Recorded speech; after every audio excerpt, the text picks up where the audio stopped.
All right, we'll go ahead and get started. It's 1:30. Thank you for coming after lunch hour. And thank you for coming to our talk here today.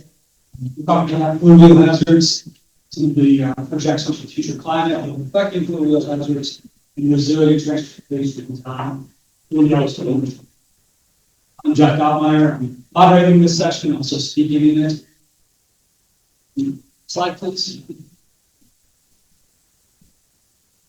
Here are the people we're going to speak today. So I'll start off first with engineering. Most of the was going to give a project introduction, set the stage of where the work is. We'll turn it over to Thomas Walsh. Thomas is a hydraulic engineer with modeling and analysis experience supporting infrastructure design. Also well-versed in climate change analysis and resilience. This talk is going to focus on processes used to identify and characterize fluvial threats at various points in time. We'll then turn it over to Craig. Craig's a water resources engineer who specializes in 1- and 2-dimensional hydraulic sediment transport modeling to analyze fluvial systems. His portion of the talk is going to describe the incorporation of climate projections as part of the updated 2D hydraulic model. We'll transition to Karen Williams. She's an engineer who specializes in applied geomorphology, watershed restoration. She performs field and desktop geomorphic assessments using terrain analysis, hydraulic modeling, and aerial photo interpretation. And her talk today will focus on projected hydraulic conditions and how that can impact ecological factors. And I'll wrap it up with a little bit about how are we considering developing and designing solutions that provide facility harvest. Sorry, keep talking. Before we get started, just want to acknowledge our partners on this work. Our contract is through Western Federal Lands Highway Division. You might hear the term WFL. And then obviously working with extensive collaboration with Yellowstone National Park. And then MPS, the National Park System as a whole, is engaged at select times as well.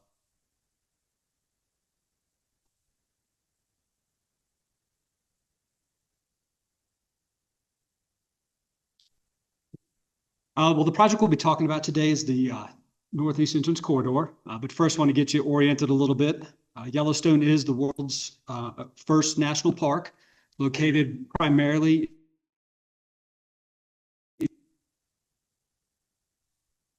just over 2 million acres. And what's really interesting about this park compared to maybe a lot of other U.S. parks is the road miles they have. So they have put over 300 paved road miles. And so that's a lot of asset to, maintain, take care of, upgrade and replace as it deteriorates or reaches the end of its service life. The road network is generally configured in that figure 8 you see there near Yellowstone Lake, and you've got 5 spurs that shoot out to each of the park entrances. Again, we'll be talking about the Northeast Entrance Corridor today, and that's the road that's shown in that blue box in the upper right corner. Bottom left, just some graphs showing visitor use to the park. So kind of hovering around that 5 million visitor mark for the last 6 to 8 years. And then the dramatic growth of visitation since the 1900s, which again, not surprising, a pretty neat place to see. Should click the mouse button.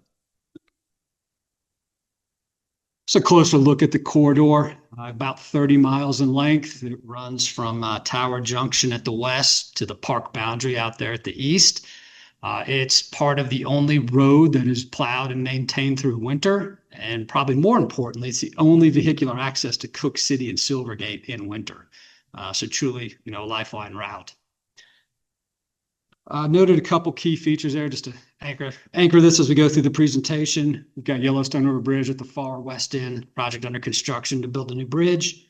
As you go east, enter the Lamar Valley, just an expansive, wide open valley that's renowned for wildlife viewing. A little closer to the midpoint is Pebble Creek Campground. It's a cherished campground that gets very well used, and some visitor use features there for people just coming and going over the course of the day. And then as you work your way out toward the east, more confined tree line drive, and we enter this stretch where we've got a bunch of dry creeks. So it's exactly what you might think it is. Small bridges over creeks that, really aren't carrying any water.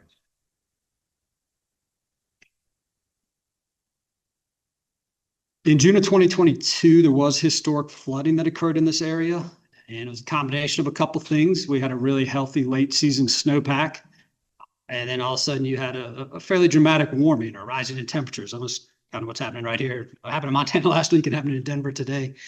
And then that was coupled with this atmospheric river that started to pump moisture into the region. And as you probably well know, rain on a snowpack is decimating it. So just converting all that snow into fluid, compounding it with the rain, just flushing that down into the various waterways. That picture there is in Lamar Valley, and that river is usually probably, I don't know, a tenth of that size. So it gives you an idea of what we're looking at.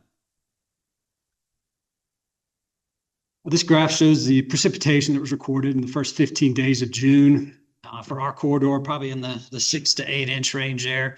But more important factor is that the bulk of that really happened probably over a 24 to 36 hour period, and was followed by that snowpack leading to that intense flooding that we saw.